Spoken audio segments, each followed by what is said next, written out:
With all eyes on Iowa tonight, we wanted to talk about its significance with someone who calls the Hawkeye State home. So joining us via Skype to discuss tonight's debate and all things Iowa, as well as his own congressional run against Steve King in Iowa's 4th District, is J.D. Scholten. Great to see you, sir.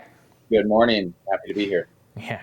So let's start with 2020. I wanted to have you on in part because you've got such a sense of rural Iowa and what the campaigns have been building out on the ground there now for a couple years. Who has the best organization in the more rural parts of the state to be able to succeed when it comes to caucus night? That's I think that's going to be a huge part of the success of who will win Iowa is having that ground game. And early on, Bernie had the folks from last time. Warren folks were grounding everywhere early on. As we got progressed later on, Pete folks and everyone trying to build up, especially the last few months, expanded as well. And so I think the ground game is going to be a huge part of who's going to end up taking Iowa.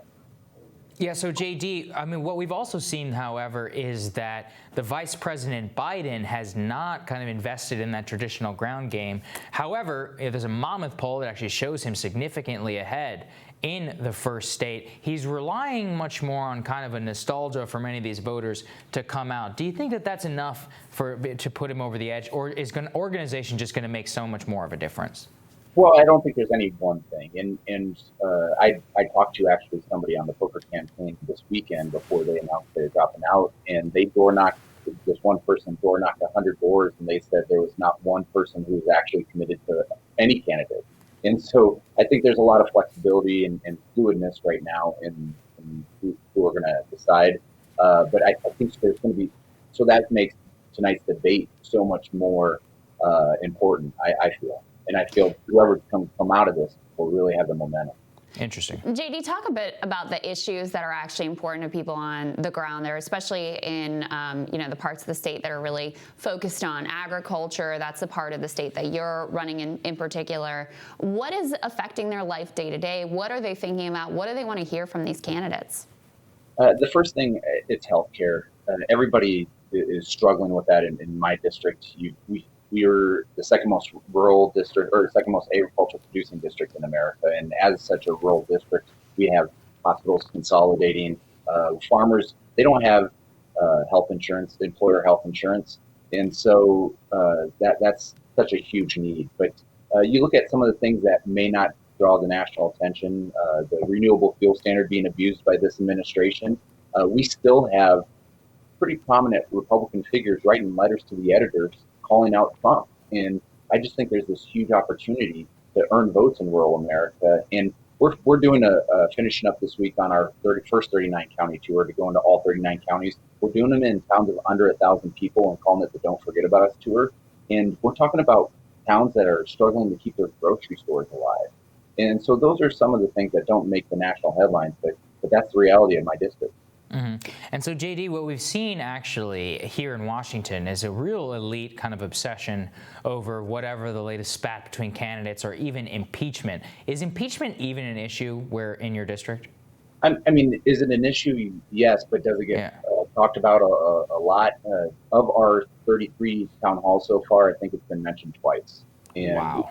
And it's what people here are struggling to make a dime. When farmers are struggling to make cost of production, that's what the price of beans we talk about more than impeachment. Mm-hmm. Yeah. Another thing that I know you've been a big advocate on and talked a lot about is monopoly and antitrust and how hard that has made life for farmers. Speak to that a little bit and which campaigns you think have done a good job in terms of connecting on that issue. Yeah, I've worked on about 5 or 6 of the presidential rural policy plans, and I've told them all the same thing. If we can't enforce our antitrust laws, farmers are going to be driven off the land.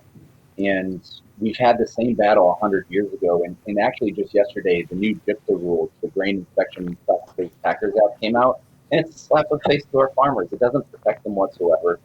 We need to enforce our antitrust laws. If you want fairness, if you want to allow our farmers to stay on their land and make a dime, and if you want to combat climate change, all these things start with enforcing our antitrust laws. And I think a lot of these candidates, I see it in almost all of their rural policies, and so I'm very encouraged on that. And so if that's one area that we've been able to be somewhat influential. That's been our big thing, and it's my litmus test on who I'll end up caucusing for as well. Yeah. You know, you were one of the first people who told me to keep an eye on Cory Booker, actually, because you said he was building out, he was on the ground early, and I was building out an effective organization. Ultimately, though, it didn't come together for him. There wasn't a resonance with voters with his message. What do you think it was that didn't connect? You know, I don't really know. I saw a tweet yesterday that said he was a West Wing candidate in the era of House of Cards. So, I think that was probably the best way to describe it.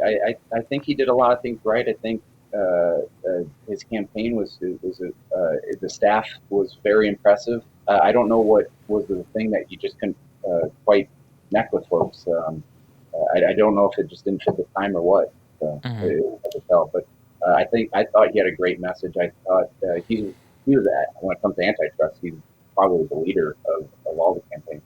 That's interesting. So, I mean, JD, you're also running for the House yourself against Iowa Congressman Steve King. What are some of the issues that you're talking about that that the National Democratic Party might need to learn from your campaign? Yeah, I mean, the biggest thing is we struggle in rural areas. There's no doubt about that. And you see the party move towards the coast, towards the towns and cities. I think having the narrative of antitrust is part of it, but it's connecting with folks and getting out there. I know typical campaigns these days, they especially congressional campaigns, they stay at home and just call all day for donors. Our campaign has to get out there. That's why we have our campaign RV, Sioux City Sioux, which has been out and will continue to be out there after the winter. And we go to all 39 counties. Our philosophy that is, if you get out there to the people, prove you're trustworthy, and prove that you're going to fight for your constituents, you're going to earn votes. And I get told all the time that, and especially with the presidential campaign, Democrats are over here and Republicans are over here and independents are in the middle. So you got to be in a conservative area. You got to be over here somewhere. I think that's all nonsense. So much of politics, that what I've learned in the last couple of years, it's multi-layered and multi-dimensional. And I look at my neighbor who caucused for Trump, has a truck the size of Texas and 5 AR-15s.